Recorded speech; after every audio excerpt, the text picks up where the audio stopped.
میں جب خواتین کے بارے میں کوئی بات کرتا ہوں تو میں آپ کو اکثر کہتا ہوں کہ یہ صرف بیوی کے لیے حکم نہیں ہوتا، یہ ٹریننگ بیٹی کو دینی ہے اور بہن کو دینی ہے، یہ تربیت کریں اپنے گھر میں۔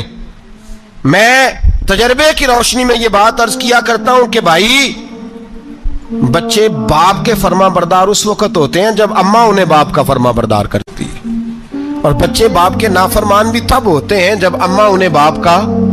میں نے اپنے کانوں سے سنا ایک دفعہ ایک بچہ اپنے باپ سے کہہ رہا ہے آپ نے تو ساری زندگی باہر گزار دی، پیسے کمانا کون سا مشکل کام ہے، دکھ سکھ تو سارے اماں نے برداشت کیے، سکولوں میں وہ جاتی تھی، فلانا کام وہ کرتی تھی، فلانا کام۔ اب یہ سوچ اس کی ذاتی تو نہیں، یہ اس کو دی گئی ہے، اور اگر اس کو یہ سوچ دے دی جائے کہ اماں کہے کہ میں تو اپنوں میں رہی ساری زندگی، میں نے تو اپنوں میں وقت گزارا، اور تیرا باپ تو کئی دفعہ جنازے بھی نہیں پڑھ سکا، اس نے تو ماں باپ ایسے دفن کر دیے، وہ اگر یہ سوچ فراہم کرے تو پھر بچہ باپ کا فرما بردار ہوتا ہے۔ اور یہ والی روایتیں ہم بیوی کو سناتے ہیں، حالانکہ کس کو سنانی چاہیے؟ بولیے، بہن اور بیٹی کو۔ بہن اور بیٹی کو سنائیں یہ باتیں، ان کو سمجھائیں، تاکہ آگے جا کے وہ جو گھر ترتیب دیں وہ گھر بڑا عمدہ اور نکھرا ہوا ہو۔ حضرت سیدنا ابراہیم 13 سال کے بعد آئے، چونکہ گھر میں اللہ تبارک و تعالیٰ کی دوستی کا چرچا تھا، اللہ تبارک و تعالیٰ کی محبوبیت کا غلبہ تھا۔ 13 سال کے بعد فلما بالغ معہ السعی، بیٹا جب اتنا بڑا ہوا کہ ساتھ چلنے لگا، تو حضرت ابراہیم نے اپنے بیٹے کو بلا کے کہا بیٹا مجھے خواب آئی ہے، میں تجھے ذبح کر رہا ہوں، تیری کیا رضا ہے؟ تو حضرت اسماعیل کہنے لگے یا ابت افعل ما تؤمر، ابا جی اللہ جیسے حکم دیتا ہے میرے ساتھ ویسے ہی کریں، جیسے اللہ حکم دیتا ہے ویسے ہی، بولیے، ویسے ہی کریں۔ حضرت حاجرہ کو کہا کہ ایک دوست نے دعوت کی ہے تو وہاں جا رہے ہیں، بی بی مطمئن ہے، تفصیلات کی ضرورت نہیں، ختم بات، اعتبار ہے، مطمئن ہو گئی۔ شیطان پیچھے سے آیا اماں کے پاس، ذرا تھوڑی دیر کے لیے تصور جمائیے، یہاں تو پڑوسن آ کے کوئی بات بتا دیتی ہے خاوند کے بارے میں تو کئی مہینے جھگڑا جاری رہتا ہے، پڑوسن محلے دار۔ شیطان نے آ کے بتایا لفظ کیا ہے؟ کہا حضرہ تمہیں پتا ہے کہاں جا رہے؟ کہا دوست کی دعوت میں۔ تو کہنے لگے دوست کون ہے؟ رب کریم، اور ابراہیم کا خیال ہے کہ اس رب نے مجھے حکم دیا ہے کہ میں ذبح کروں۔ تو حضرت حاجرہ کہنے لگی کبھی باپ بھی بیٹا ذبح کرتے ہیں؟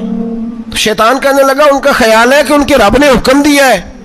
تو جناب حاجرہ فرمانے لگی اگر رب نے حکم دیا تو پھر تو مجھے شیطان لگتا ہے، تو مجھے شیطان لگتا ہے۔ کہا کیا مطلب؟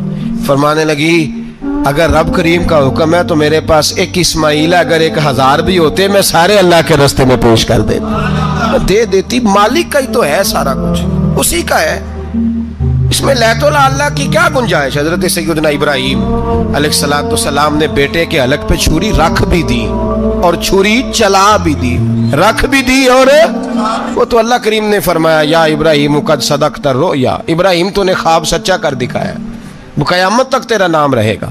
حضرت ابراہیم نے وطن بھی دیا، جان بھی دی، بیٹا بھی، اللہ کریم نے دمبے دیے، فرمایا یہ فدیہ ہے۔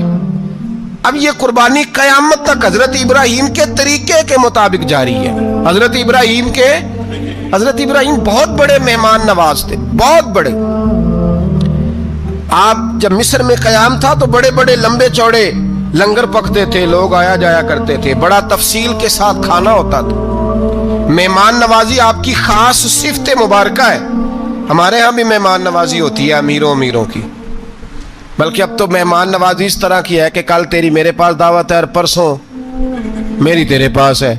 وہی امیروں میں وہ چکر رہتا ہے، پارٹیاں دوست ایک دوسرے کو ڈالتے ہیں، تیری طرف پارٹی تیری طرف، اور اسی انداز میں اب یہ عید آئے گی نا ٹکا پارٹیاں ہوں گی جگہ جگہ، اور لوگ سوال پوچھنے لگے ابھی سے، کہتے ہیں قربانی کا کتنا گوشت گھر رکھنا جائز ہے؟ قربانی کا کتنا گوشت گھر رکھنا جائز ہے؟ سارا ہی جی، اس لیے فریزر لے لیں، فریج سے نہیں کام چلے گا، سارا ہی جہاز گھر رکھنا سارا ہی جائز ہے، رکھ لیں۔ او خدا کے بندے، قربانی وہ بندہ دیتا ہے جو سارا سال ہی گوشت کھاتا ہے، صحیح کہہ رہا ہوں؟ قربانی صاحب نصاب صاحب استطاعت بندہ دیتا ہے نا، تو وہ سارا سال ہی گوشت، تو سارا گھر میں رکھنا بھی جائز ہے، لیکن سارا دے دینا بھی، تو تو جو آ رہی ہے اس پہ کیوں توجہ کرتے ہو؟ جو دوسرا جائز ہے اس پہ کیوں نہیں عمل کرتے؟ سارا تقسیم کر دیں، بات ختم ہوئی۔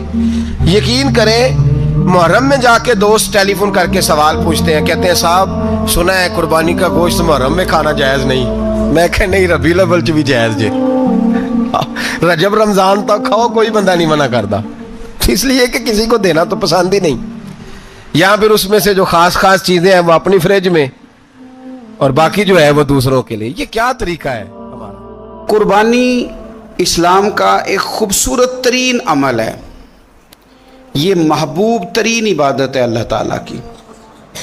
قربانی اپنی فضیلت کے لحاظ سے، عظمت کے لحاظ سے، اپنی بلندیوں کے لحاظ سے دین میں بڑا مقام رکھتی ہے، لیکن ہر چیز کا رنگ روپ بدل دیا جاتا ہے نا، چونکہ قربانی چلی آ رہی تھی حضرت ابراہیم خلیل اللہ علیہ السلام سے، تو اہل عرب جو تھے مشرکین مکہ قربانی کا تعارف وہ بھی رکھتے تھے، پر وہ قربانی کی حقیقت کو، قربانی کی حکمت کو، قربانی کے حسن کو، قربانی سے پھوٹنے والی روشنی کو سمجھنے سے ناآشنا تھے۔